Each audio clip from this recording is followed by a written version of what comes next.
வணக்கம், நான் உங்க டாக்டர் ஆஷா ரவீன் பேசுறேன். இந்த தொப்பையோட இந்த வயிறு வந்துட்டு நான் ரொம்ப முக்கியமா முன்னாடி ஒரு 10 வருஷத்துக்கு முன்னாடி நான் வீடியோ போட்டிருப்பேன்னு நினைக்கிறேன். அதுக்கப்புறம் இப்போ சமீப காலமா போடவே இல்லை. அதாவது லிவர் ஃபெயிலியர், கல்லீரல் ஃபெயிலியர் பத்தி விழிப்புணர்வு வீடியோ எனக்கு ரொம்ப கொஞ்சமா தான் நான் அதை பத்தி பேசியிருக்கேன்னு நினைக்கிறேன். அதுவும் ரொம்ப வருஷத்துக்கு முன்னாடி. இவங்க வந்துட்டு என்னன்னா ரொம்ப ட்ரிங்க்ஸ் பண்ணி லிவர் ஃபெயிலியர் ஆகலாம். Virus hepatitis B C virus வந்து அதனால சில ப்ராப்ளம் வந்து அதில் ஃபெயிலியர் ஆகலாம். மண்ணீரல் ஸ்ப்ளீனோமெகாலி ரொம்ப பெருசாக வந்து மண்ணீரல் ஒழுங்காக நம்ம அதை ப்ராப்பரான டைமில் மண்ணீரல் ட்ரீட்மெண்ட் கொடுக்கலனா, மண்ணீரல் நிறைய டாக்டர் சொல்லுவாங்களே மண்ணீரல் ஸ்ப்ளீனை வந்து ரிமூவ் பண்ணலாம், ஸ்ப்ளீனெக்டமி பண்ணலாம், லிவர் ஃபெயிலியரில் போயிடும், அதனால ஆகலாம். இந்த மாதிரி நிறைய காரணங்கள் இருக்குது கல்லீரல் பாதிக்கிறதுக்கு. ஜெனட்டிக் டிசீசஸ்லேருந்து வில்சன்ஸ் டிசீஸ் வரைக்கும் காப்பர் மெட்டபாலிசம் ஒழுங்காக இல்லைனா கூட கல்லீரல் பாதிக்கலாம். மிட் நைட் பிரியாணி, லேட் டைமில் சாப்பிட்றது, டைமுக்கு சாப்பிடாமல் இருக்கிறது, ஃபேட்டி லிவர். 5 வயசு குழந்தை 6 வயசு பிள்ளைக்கெல்லாம் ஃபேட்டி லிவரோட என்ன ட்ரீட்மெண்ட் கூட்டிகிட்டு வராங்க. என்னென்னா குழந்தைங்களுக்கு எவ்ரி 3 hours பிறந்ததுலேருந்தே ஒரு 3 மாதம் வரைக்கும் அழுகும்போல பால் கொடுக்கணும். அதுக்கப்புறம் 2 மணி நேரத்துக்கு ஒரு பால் தரணும். அதுக்கப்புறம் நைட் 10 மணிக்கு கொடுத்து படுத்தா காலைல 5 மணிக்கு தான் எடுத்து கொடுக்கணும். நடுவில் எப்போ குழந்தைக்குனாலும் அப்போ தான் 3 வேளை சாப்பாடுக்கு மாறுவாங்க. காலையில் வந்துட்டு தாய்ப்பால் கொடுக்க ஆரம்பித்தா நைட் தூக்கத்தில் ஃபுல்லாக வாயை பெஸ்ட்லேயே விட்டுறாங்க நிறைய மதர்ஸ். அந்த மாதிரி 24 மணி நேரம் சாப்பிட்டே இருக்கிற குழந்தைங்களுக்கு வந்து பசிச்சுட்டே இருக்கும். எவ்வளோ கொடுத்தாலும் போதும்னு ஆகாது. ஸ்டாப் பண்ண மாட்டாங்க, 3 வேளைக்கு சாப்பிட மாட்டாங்க. அதே மாதிரி ரொம்ப லேட் நைட் சாப்பிட்றது. குழந்தைங்களே 8 மணிக்கு தூங்குறதே இப்போ பெருசு. அதாவது குழந்தைங்கன்னா லீவ்னா 11 மணிக்கு ஆவரேஜாக தூங்க போகிறாங்க. குழந்தைங்க 12 மணிக்கு தூங்க போகிறாங்க. ரொம்ப இந்த மாதிரி இரெகுலர் ஸ்லீப் பேட்டர்ன், இந்த அப்புறம் கண்ட ஜங்க் ஃபுட்ஸ், எண்ணெய் பலகாரம் சாப்பிட்டு ஃபேட்டி லிவர் வருது. ஃபேட்டி லிவரில் இந்த மாதிரி தொப்பை இருக்குல்ல, குழந்தைங்கள்லேருந்து தொப்பை இருக்குது. ஒரு 1 வயசு 3 வயசு 5 வயசு குழந்தைக்கு இந்த மாதிரி வயிறு பெருசாக இருந்தால் அந்த குழந்தையோட லிவர் நல்லா இல்லைன்னு அர்த்தம். குழந்தை பிறந்த உடனே குழந்தைக்கு ஜுவினைல் ஜாண்டிஸ்னு வரும். அதாவது பிறந்த எல்லா பிள்ளைகளுக்கும் ஒரு மஞ்சக்காமலை வரும். ஏன்னா சடனாக வந்துட்டு அம்மா கிட்ட ரத்தம் வந்துட்டு இருக்கு, வெளியே வந்தோடனே அந்த ஆர்பிசி செல்ஸ்லாம் பிரேக் ஆகிறதுனால வரும். அதுக்கு என்ன சொல்லுவாங்க, டாக்டர் வெயிலில் காமிங்கன்னுவாங்க. நீங்கள் ஆனால் அது மஞ்சக்காமலை வந்து ரொம்ப அதிகமான அளவு போது கவனிக்காமல் விட்டுட்டா அது வந்து பெர்மனன்ட் லிவர்ஸில் சில டேமேஜஸ் காஸ் பண்ணலாம். அதனால தானா தெரியல, ஒரு 2 வயசு 3 வயசுல நிறைய பித்தப்பை பிள்ளைங்க நான் பார்க்குறேன். சரி, அதை வந்து நீங்கள் ஹோமியோ மெடிசன் எடுத்து ரொம்ப ஈஸியாக சரி பண்ணலாம். என்னென்னா இந்த லியூப்புலஸ் ஹியூமுலஸ்னு ஒரு மருந்து இருக்குது ஹோமியோபதியில். செல்ஃப் மெடிக்கேட் பண்ணாதீங்க, குவாலிஃபைட் டாக்டர் தான் பண்ணணும். பிறந்த குழந்தைங்களுக்கு வர ஜுவினல் ஜாண்டிஸ்க்கு பெஸ்ட் மெடிசன். இந்த கார்ட்டூனில் சின்னவனே பெரியவனேன்னு சொல்லிட்டு ஒரு நட்டை எடுத்துகிட்டு அது ஓடுற மாதிரி இருக்கும், அதுதான் இந்த லியூப்புலஸ் ஹியூமுலஸ். இது தாண்டி இப்போ லிவர் பாதிச்சது. ஸ்ப்ளீனுக்கு ஹோமியோவில் அவ்வளோ அழகான மருந்து இருக்குங்க. வேர்ல்ட்லே பெஸ்ட் மெடிசன் ஸ்ப்ளீனுக்கு ஹோமியோவில் இருக்குது. அதுதான் சியோனாந்தஸ், CEONANTHUS. செல்ஃப் மெடிக்கேட் பண்ணக்கூடாது, இதுக்கு மருந்து இருக்குது. உறுப்பே வெட்டி எடுத்துடாம இந்த உறுப்பை திருப்பி சரி பண்ண முடியும். இப்போ நார்மலாக இப்போ 9.5 9 10 சென்டிமீட்டர் வரைக்கும் இருக்கலாம்னா அது வந்து உங்களுக்கு இப்போ 20 சென்டிமீட்டர் வரைக்கும் லிவர் மண்ணீரல் பெருசாகும். லெஃப்ட் சைடு இங்கே வந்து ஒரு ஷார்ப் பெயின் வரும், லெஃப்ட் ஹேண்ட் கூட வலிக்கலாம். அந்த பெயின் லெஃப்ட் சைடு வந்து அது ஆகுதுன்னா அதை நம்ம ஒழுங்காக ஸ்ப்ளீனை பார்க்காம விட்டுட்டோம்னா அந்த ஸ்ப்ளீன் வந்து 20 சென்டிமீட்டர் போச்சுன்னா பாம் மாதிரி வயிற்றுக்குள்ளேயே வெடிச்சிடலாம். அதனால அதை ஆப்ரேஷன் பண்ணி எடுக்கணும். ஸ்ப்ளீன் வந்து ரப்சர் ஆகிடும் ரொம்ப பெருசானா. 9 சென்டிமீட்டர் இருக்க வேண்டியது ஒரு 10 சென்டிமீட்டர் இருக்குன்னா அது 20 சென்டிமீட்டர் ஆனால் அப்போ அதை நம்ம ஃபஸ்ட்டே பார்த்துடணும். செகண்ட், நிறைய மருந்து இருக்குது மண்ணீரலுக்கு. ஒன் ஆஃப் த மெடிசன் தான் நான் இப்போ சொல்கிறேன். இப்போ இவருக்கு மண்ணீரலும் இங்கே இருக்குது, கல்லீரலும் இங்கே இருக்குது. கல்லீரல் வந்துட்டு இப்போது நார்மலாக இவருக்கு வந்துட்டு லிவர் வந்து சிரோசிஸ் எதனால இவர் ட்ரிங்க்ஸ் பண்ணனால இவருக்கு ஃபெயிலியர் ஆயிடுச்சு. ஆனால் இவருடைய இப்போ லிவர் ஃபெயிலியர் ஆச்சு. என்ன பண்ணுவாங்க டாக்டர்கிட்ட போன உடனே எண்டோஸ்கோப் போட்டு பார்க்கணும்பாங்க. பார்த்துட்டு நீங்கள் பேண்டு போடணும்பாங்க. என்னென்னா எண்டோஸ்கோப் போட்டு பார்க்கும்போது இந்த கல்லீரலுடைய போர்ட்டல் வெயின் சைஸ் வந்து இப்போ நார்மலாக 5 மில்லிமீட்டர் இருக்கணும்னு வச்சுக்கோங்க. இவங்களுக்கு 10 மில்லிமீட்டருக்கு மேலே வந்தாவே பிளட் வாமிட் பண்ண வாய்ப்பு இருக்குது. ஸோ என்ன பண்ணுவாங்கன்னா எண்டோஸ்கோப் போட்டு அதை கட்டி வச்சுருவாங்க, அந்த ரத்த குழாய் பேண்டு போட்டுருவாங்க. ஆனால் அது 10 சென்டிமீட்டருக்கு பேண்டு போடுறீங்க, திருப்பி அது 13 சென்டிமீட்டர் ஆகும், இன்னொரு தடவை பேண்டு திருப்பி கட்டிக்கிட்டே வரணும், இல்லை அது பிச்சுக்கிட்டு ரத்த வாந்தி வந்துடும். அப்போ போர்ட்டல் வெயின் சைஸ் வந்து 10 மில்லிமீட்டரோ 16 மில்லிமீட்டரோ 20 மில்லிமீட்டரோ இருக்கு பேஷண்ட்ஸ்க்கு. நாங்கள் ஹோமியோவில் வந்துட்டு அதுக்கு மருந்து கொடுப்போம். ஹோமியோவில் நான் கொடுக்குற மெடிசன் வந்து எல்லா மெடிசன் நான் சொல்லக்கூடாது, சொன்னேன்னா எல்லாமே அவங்க வாங்கி சாப்பிடுவீங்க. அதனால செல்ஃப் மெடிக்கேட் பண்ணால் சொல்ல மாட்டேன். அந்த பிளட் வெசல் வந்து நேச்சரில் 5 மில்லிமீட்டர் வரைக்கும் வர்றதுக்கு நான் பண்ணுவேன். இப்போ நீங்கள் வந்து என்னன்னா இந்த போர்ட்டல் வெயின் கூடிருச்சு, இது நீங்கள் எண்டோஸ்கோப் போட்டோ ஸ்கேன் போடாமையும் நீங்கள் வந்து ப்ரோத்ரோமின் டைம் ஐஎன்ஆர் வேல்யூ வச்சு டாக்டர் சொல்லுவாங்க. சம்டைம்ஸ் 14 இருக்கணும்னா உங்களுக்கு ஐஎன்ஆர் வேல்யூ ரொம்ப கூடிருச்சு, இப்போ சாரி ப்ரோத்ரோமின் டைம் வந்து கூடிருச்சு 14 கீழே இல்லை, ஐஎன்ஆர் வேல்யூ வந்து இப்போ 2க்கு மேலே போயிடுச்சு அப்படின்னா ரொம்ப டேஞ்சரஸ் அப்படிலாம் சொல்லுவாங்க. பிளேட்லெட் கம்மியாகும். நல்லா தெரிஞ்சுக்கோங்க, லிவர் ஃபெயிலியர் ஆச்சுன்னா மல்டி சிஸ்டம் ஃபெயிலியர் போகும். கிட்னியும் ஃபெயிலியர் ஆயிரும், ஸ்ப்ளீனும் அஃபெக்ட் ஆயிரும், ஹார்ட் ஃபெயிலியரில் போகும். ஆனால் கிட்னி ஃபெயிலியர் இருக்குன்னா வயிறு மட்டும் இப்படி பெருசாகாது. கிட்னி ஃபெயிலியருக்கு வந்து அனசர்க்கா உடம்பு ஃபுல்லாக வீங்கிரும், கால் உடம்பெல்லாம் வீங்கியிருக்கும். கிட்னி ஃபெயிலியரில் அந்த இது வந்துட்டு ஃபில்டர் ஒழுங்காக வேலை பார்க்காம நீரை ஃபுல்லாக வெளியே அமுக்காமல் வீங்குது. கிட்னி ஃபெயிலியரில் புரோட்டீன் கம்மியாக ஹைப்போ புரோட்டீனிமியானால இந்த அசைட்டிஸ் வருது. இந்த புரோட்டீன் தான் புரோட்டீன் உங்களுக்கு அலோபதியில் போனீங்கன்னா டாக்டர்ஸ் வந்து புரோட்டீன் ட்ரிப்ஸ் போடுவாங்க, இன்ஜெக்ஷன்ஸ் போடுவாங்க, சிரப் கொடுப்பாங்க, அஸ்டமின் மாதிரி கொடுப்பாங்க. நான் வந்து என்ன சொல்வேன்னா சத்துமா சாப்பிடுங்க, முட்டை வெள்ளைக்கரு சாப்பிடுங்க, பாதாம் ஒரு 8 ஊற வச்சு எடுங்க அப்படிலாம் சொல்லுவோம். இதுக்கு நீங்கள் வந்து புரோட்டீன் சாப்பிட்டு ஹோமியோவில் மெடிசன் சாப்பிட்டு இந்த அசைட்டிஸ் குறையணும்னு சொல்லுவேன். இவங்க என்ன பண்ணுறாங்கன்னா டாக்டர் கிட்ட போயிட்டு மூச்சு விட முடியல, இப்போ வயிறு அப்படியே டைட்டாக இருக்குது, கல் மாதிரி இருக்குது, போனால் ஒவ்வொருத்தரும் எவ்வளோ எடுக்கிறீங்க? 3 லிட்டர் எடுக்கிறீங்க. 7 லிட்டர் 8 லிட்டர் எடுக்கிற பேஷண்ட்லாம் கூட இருக்காங்க. போன உடனே இங்கே நீடில் குத்துனா அப்படியே உள்ளே இருக்கிற நீர் ஃபுல்லாக வெளியே வடிஞ்சிரும், வயிறு கொஞ்சம் லூஸ் ஆயிடும், அவர் கொஞ்சம் ஃப்ரீயாக ப்ரீத் பண்ணுவார். ஒரு 4 நாள் 5 நாள் திருப்பி வயிறு பெருசாகும். கிணத்துல ஊத்து இருக்குன்னா மோட்ரு போட்டு டூர் போய் உள்ள ஆட்டம் போட்டதுல குரல் போச்சு. மோட்டரில் நம்ம தண்ணி போட்டு கிணத்துல இருக்கிற தண்ணியை ஃபுல்லாக எடுத்துட்டோம்னா திருப்பி ஊற்று வரும். தண்ணி எடுத்த உடனே கிணத்தை நம்ம காலி பண்ணிட்டோம்னு அர்த்தம் கிடையாது. ஸோ காசை சரி பண்ணாமல் டேப்பிங் பண்ணி நீர் எடுத்துகிட்டே இருந்தால் ஒரு ஸ்டேஜ்க்கு அப்புறம் ஊசி குத்துனா உள்ளேருந்து நீர் வராது, எடுக்க முடியாது, அந்த ஸ்டேஜ் ஆயிடும்.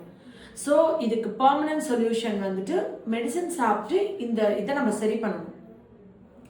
இப்போ கிட்னி ஃபெயிலியர்னா வெறும் யூரியா கிரியேட்டினின், கிட்னி, அந்த காசு, பிபி, சுகர் இதை மெயின்டைன் பண்ணிட்டு போகணும். பட் லிவர் ஃபெயிலியர்னா மல்டி சிஸ்டம் ஃபெயிலியர். லிவர் வந்து 99% ஃபெயிலியர் ஆகாத வரைக்கும் நம்மளுக்கு தொந்தரவே பண்ணாது, தொப்பை மட்டும் பெருசாயிட்டே வரும்.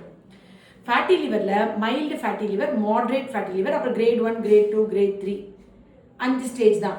கிரேட் 3க்கு அப்புறம் 4, 5, 6 அப்படிலாம் போயிட்டு இருக்காது, லிவர் ஃபெயிலியரில் போயிடும்.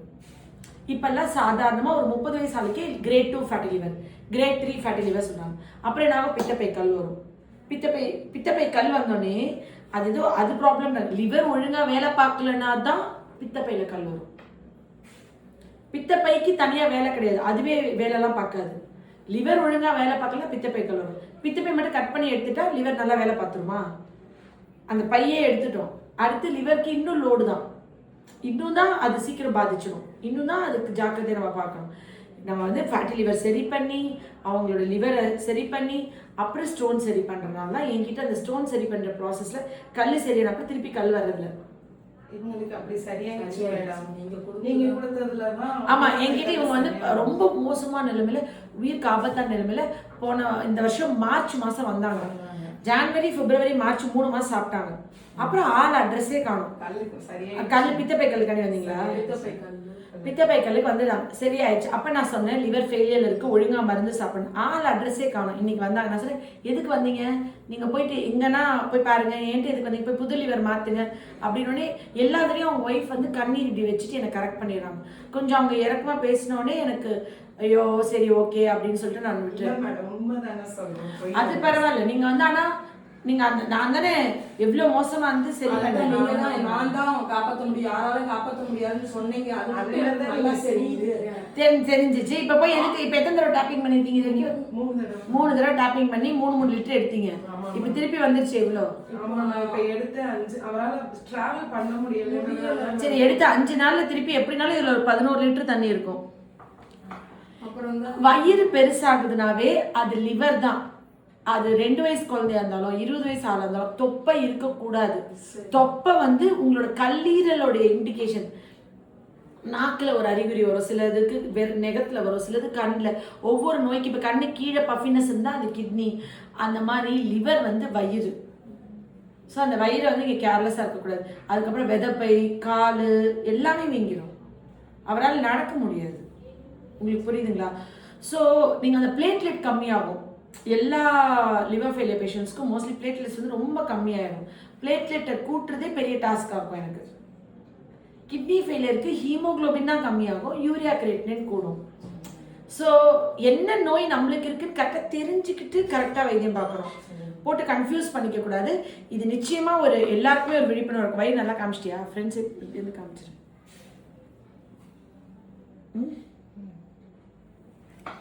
இனி வந்துட்டு கண்டிப்பா இது வந்துட்டு ஒரு விழிப்புணர்வா எடுத்துக்கிட்டு ரொம்ப ஆரம்பத்திலே வாக்கிங் போங்க, டயட்ல பண்ணுங்க, இல்லை டாக்டரை கன்சல்ட் பண்ணுங்க.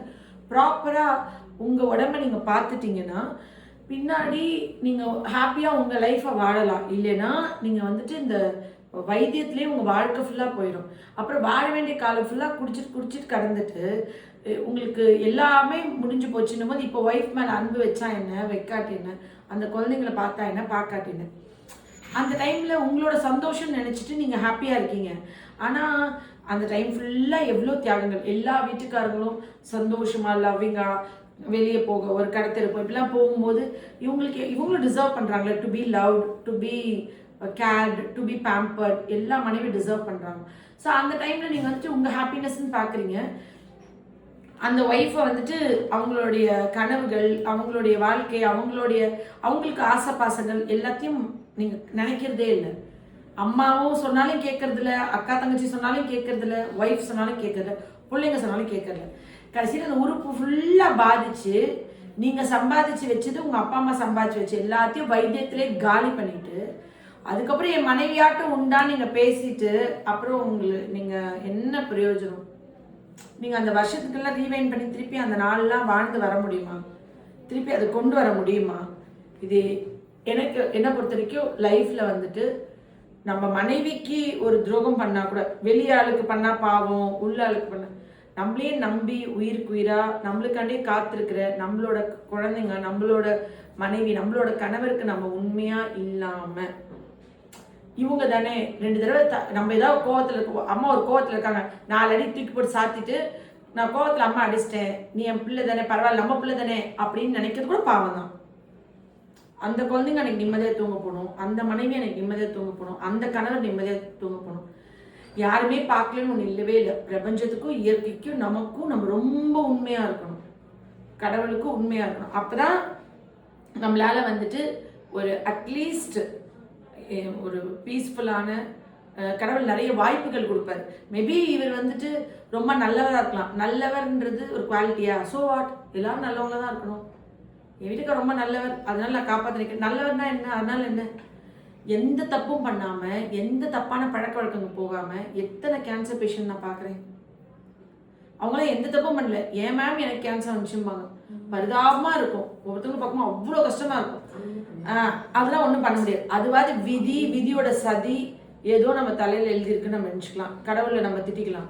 இதெல்லாம் நல்லா அந்த லிவரை நல்லா குடிச்சு ஆட்டம் போட்டுட்டு இப்போ கண் கெட்ட பிறகு சூரிய நமஸ்காரம் மாதிரி இப்படி வந்திருக்காரு. இப்போ திட்டினாதான் அவங்க அமைதியாக வாங்கிக்குவாங்க. வேற எப்போ திட்டினாலும் நான் அடிக்ஷன் கிடையாது மேம், நான் நினைச்சா இன்னைக்கு விட்டுருவேன். சபரிமலைக்கு மாலை போடுமா அந்த 48 நாள் மட்டும்தான் விட முடியும். மாலையை கலட்டின கையோட நேரா போய் அங்கதான் நிக்கிறது. ஒவ்வொருத்தவங்களும் என்ன ஆட்டம் போடுறாங்க இல்லையா? அதெல்லாம் விடவே முடியாது. அடிக்ஷன்றது அடிக்ஷன் தான். வாரத்துக்கு ஒரு தடவை தான் குடிப்பாருன்னு சொல்றவரு ஒரு நாள் காலைல பொழுது விடுங்கன்னு டிஃபன் சாப்பிடாமே வெறும் வயிற்றுல குடிச்சு உடம்ப நாசமாக்கிக்குவாங்க. அதுதான் அடிக்ஷன். டி அடிக்ஷனுக்கு ஹோமியோல அவ்வளோ அழகழகான மருந்துகள் இருக்கு. இதெல்லாம் வந்துட்டு யூஸ் பண்ணி குணம் பண்ணி அவங்களை சரி பண்ணி திருத்தி வாழ்க்கையை சரி பண்ணணும்னு பெண்கள் ரொம்ப பிடிவாதமா இருக்கணும். இல்லைன்ட்டுனா நம்ம லைஃப் விட்டுரும். குணசாலியான பெண் தான் வீட்டை கட்ட முடியும். நம்ம பிடிவாதமா நம்ம கணவர் நம்ம குழந்தைங்களை நம்ம மாற்றி சாதிச்சு காமிக்கணும். இல்லைன்னா என்ன, நம்ம வந்து ஒன்றும் பண்ண முடியாது. எல்லாரும் பாவம் அப்படின்னு நம்ம சொல்லணும். ஏன் சொல்லணும்? நீங்கள் அன்னைக்கே பிடிவாதம் பிடிச்சு இவர் ட்ரிங்க்ஸ் பழக்கத்துலேருந்து வெளியே கொண்டு வர நீங்கள் உங்கள் ஹார்ட் ஒர்க் பண்ணியிருந்துருக்கணும்ல. நிறைய மருந்து நம்மகிட்டையும் வாங்கி எல்லாம் கொடுத்துருக்கேன் மேம். ஆனால் அது எல்லாத்தையும் மீறி ஃபுல் அடிக்ஷன். ஆனால் இப்போ நம்ம பார்த்துட்டு போன பிறகு கொஞ்சம் ஃபுல்லாக கொஞ்சம் குறைக்கிற நேரம் முடியாமல் போயிடுச்சு. நம்மள்ட்ட இருந்து இப்போ நீங்க வந்ததே என்கிட்ட மார்ச் மாசம். இப்போ என்ன மாசம்? டிசம்பர். மார்ச்சுக்கு டிசம்பர் முன்னாடி எவ்வளவு மாசம் இருக்கு? அதனாலதான் உடனே அந்த மருந்து தீரவும் இல்லை. லைட்டா விட்டதுல இருந்து விட்டனே திருப்பி குடிக்க ஆரம்பிச்சிட்டாரு. அப்படியே முடியாம போயிடுச்சு. இவர் இனிமே ட்ரிங்க்ஸை மூந்து பார்த்தா கூட ட்ரீட்மெண்ட் கூப்பிட்டுறாதீங்க. இங்க பாருங்க, நீங்க என்ன தெரியுங்களா, தண்ணியை குடிக்க முடியல. தண்ணி குடிக்க முடியல. இப்படி இருக்க மார்ச் மாசம் சரி பண்ணப்ப போய் குடிச்சிருக்காரு. இனிமே குடிக்கணும்னா நானே குழி தோண்டி உள்ள போய் படுத்துக்கிட்டு குடிச்சிட்டு மண்ணை போடுங்க அப்படின்னு இப்படி படுத்துக்க வேண்டியதான். அந்த நிலைமையில நான் இருக்கேன். இப்ப நான் குடிக்கலாமா? மார்ச் மாசத்துக்கு அப்புறம் இவர் குடிச்சிருக்காரு. இப்ப நான் ஃபுல்லா சரி பண்ண அப்புறம் திருப்பி குடிப்பாரு. ட்ரீட்மெண்டே கொடுக்க மாட்டேன். நீங்க முடியாதுன்னு நீங்க சொல்லாதீங்க. எப்ப அனுபவப்பட்டீங்க? உங்க தம்பி தானே? அந்த பிள்ளை பாவம் தானே, எங்க தான் வாழ தம்பியை நல்லா கண்டிக்க வேணாமா? நீங்க கண்டிச்சாச்சு. எவ்வளவோ ஆளாளுக்கு எவ்வளவோ சொல்லியாச்சு. ஏதோ ஏதோ வந்து நல்ல மனசா இருக்கும் போல. கடவுள் இத்தனை வாய்ப்பு கொடுக்குறாரு திருப்பி திருப்பி உழைச்சு வர்றதுக்கு. கண்டிப்பா அதுதான் உண்மை. கடவுளுடைய இதுதான் அனுகிரகத்துல தான் நிஜமாவே இருக்கிறான். இப்போ உங்க அப்பா அம்மா எல்லாம் இப்படிதான் உங்க தம்பி வாழ்க்கை நினைச்சு வளர்த்துருப்பாங்களா? எவ்வளவு கஷ்டப்பட்டு அரும்பாடுபட்டு எவ்வளவு செல்லமா எப்படி வளர்த்துருப்பாங்க. நல்ல அப்பா அம்மா, அதாவது அது மோசமான அப்பா அம்மா இருக்கணும்ல. எல்லா அப்பாவும் நல்ல அப்பா அம்மா தான். ஆனா அந்த குழந்தைங்க வளர்றது கூடா நட்பு கேடாய் முடியும். இந்த பூவோடு சேர்ந்த நாரம் மணக்குன்ற மாதிரி இந்த ஃப்ரெண்ட்ஸ் தான் இந்த எல்லாரும் சேர்ந்து நிப்பாட்டணும். ஏன்னா இவங்களே ஒரு நாள் குடிக்க வேணாம் நினைச்சா கூட வரியா போலாம் இந்த எந்த ஃப்ரெண்ட்ஸ் இவ்வளவு ஒற்றுமையா இல்ல. இந்த ட்ரிங்க்ஸ் ஃப்ரெண்ட்ஸ் மாதிரி ஒற்றுமை உலகத்துல யாருமே இல்லை. இந்த ஃப்ரெண்ட்ஷிப் எல்லாம் கட் பண்ணிருங்க. அதெல்லாம் கட் பண்ணிட்டான். குடும்பம் பிள்ளைங்க மட்டும் இருக்கும். இப்போ அப்படிதான் மேம் இருக்கிறான். ரொம்ப இப்ப மாறிட்டான். அவன் உடம்பு சரியான என் மேம்கிட்ட கூட்டிட்டு போய், ஏன்னா அவரே இப்ப எவ்வளவோ மெடிசன் பார்க்கும்போது அவனே யாருன்னே தெரியாம கூட கடந்தாமா, கோமால கடந்தான். நாங்க பார்ப்போம், டெய்லி பார்ப்போம். ஆனா ஒண்ணுமே செய்ய முடியாது. கை காலெல்லாம் கட்டி தான் கடந்தான். அவனுக்கு இப்ப சொன்னா கூட தெரிய மாட்டுது. ஆனா ஒண்ணும் தெரியல மேம். பரவாயில்ல, இது வந்து ஒரு இன்னொரு வாய்ப்பு மாதிரி. இன்னொரு தடவை இவர் ஒரு சொட்டு எடுத்து நாக்குல வச்சா கூட கிடையாது. என் மருந்து ஒரு சொட்டு மருந்து நான் கொடுக்க மாட்டேன். சரிதானே? இந்த வயிறு எல்லாருமே பாத்துக்கோங்க. இதை ஹோமியோ மெடிசன்ஸ் கொடுத்ததுக்கு அப்புறம் அடுத்த வீடியோ 4 மாசம் கழிச்சுவாங்க. வயிறு குறைஞ்ச அப்புறம் ஒரு வீடியோ போடுவோம். சரியா? நான் குறைஞ்ச உடனே கூட மறு மாசம் இது ஒவ்வொரு வீட்டுல இருக்கிற பசங்களுக்கு, குழந்தைங்களுக்கு, பெரியவங்களுக்கு எல்லாருக்குமே இதை பத்தின விழிப்புணர்வு தெரிஞ்சிருக்கணும். கண்டிப்பா இந்த வீடியோஸ் பார்க்குற அந்த புண்ணியம்லாம் இவருக்கே போகட்டும். நல்லபடியா இவர் குணமாயி பிள்ளைகளுக்கு அப்பாவா, அந்த கண்ணீர் சிந்துற மனைவிக்கு ஒரு அன்பான கணவன். கல்யாணம் பண்ணி ஒரு 2 வருஷம் 3 வருஷம் அந்த அன்புக்கெல்லாம் யாருமே இப்போ இல்லை. நம்மளுக்கு வந்து ஆண் வந்து ஒரு பாதுகாப்பு. இந்த மஞ்சள் குங்குமத்துக்கு ஆசைப்படுறவங்க தான் இந்த பொம்பளைங்க. அதுதான் பல ஆண்களுக்கு தெரிய மாட்டேங்குது. வேற எதுவுமே கடவுள்கிட்ட கூட கேட்கறது இல்லை. எங்க போனாலும் அதிகபட்சமா நானே இப்ப பிள்ளையார் கோயிலுக்கு தான் போனேன்னா நான் என்ன கேட்பேன், நான் தீர்க்க சுமங்கலியா இருக்கும், என் புள்ள குட்டி நல்லா இருக்கும், என்கிட்ட வர பேஷண்ட்லாம் நல்லா இருக்கும், குணமாகும். பேஷண்ட்டுக்கு ப்ரே பண்ணுவேன், என் கணவருக்கு, என் பிள்ளைகளுக்கு. வேற எதுவுமே நான் ப்ரே பண்ணதே இல்லை. இதுதானே எல்லா பொம்பளைங்களும் என்ன மாதிரி தான் எல்லாரும். ஸோ இதை வந்து முதல்ல எல்லாரோட காலையும் கட்டி போடுங்க. இந்த மாதிரி குடிக்க போறவங்க காலையும் கண்டிப்பா நிச்சயமா. இது வந்து கண்டிப்பா அடுத்து 2026ல எல்லா குடும்பத்துல இருக்கிற பசங்கள்லாம் குடி போதைப் பொருட்களுக்கு ஆளாகாம ஒழுக்கத்தோட பிறந்ததோட பயனை அனுபவிச்சு பிரபஞ்சத்துக்கும் குடும்பத்துக்கும் பேர் எடுத்து கொடுக்கணும்னு நான் ஆசீர்வாதம் பண்றேன். Love you all. நன்றி.